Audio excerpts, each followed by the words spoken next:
যখন যত খারাপ অবস্থা থাকবে তত ভালো নিজেকে প্রেজেন্ট রাখবা। কিচ্ছু যায় আসে না, তোমার আশেপাশে পরিচিতরা বলবে বাপরে বাপ তোমার তো পোস্ট বাস দেখলে মনে হয় না তুমি না খেয়ে আসো, হাসবা।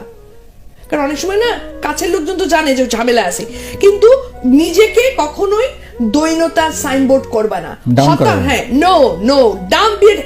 এবং আমি যখন যত সমস্যা বেশি থাকতো তত বেশি মাঞ্জা দিতাম, তত বেশি ঝকঝকে হয়ে চলতাম। কারণ এটা কিন্তু নিয়ম, এটা কিন্তু নিয়ম। আমরা কিন্তু তেলা মাথায় তেল দিতে পছন্দ করি।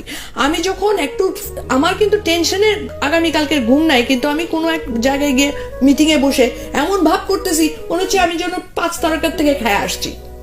তাতে কি হচ্ছে, তারা কিন্তু গুরুত্ব দিয়ে শোনে।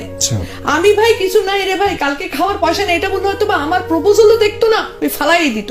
এটা কিন্তু তোমাদের প্রজন্মকে বলছি। এই জন্য নিজের উপর ওই কনফিডেন্স রাখবা, ফিটফাট থাকবা, কখনোই হতাশাকে সাইনবোর্ড বানাবা না। হতাশা আছে, কষ্ট আছে, সব থাকবে, দেখবেন একজনই, মানুষকে দেখাবা না।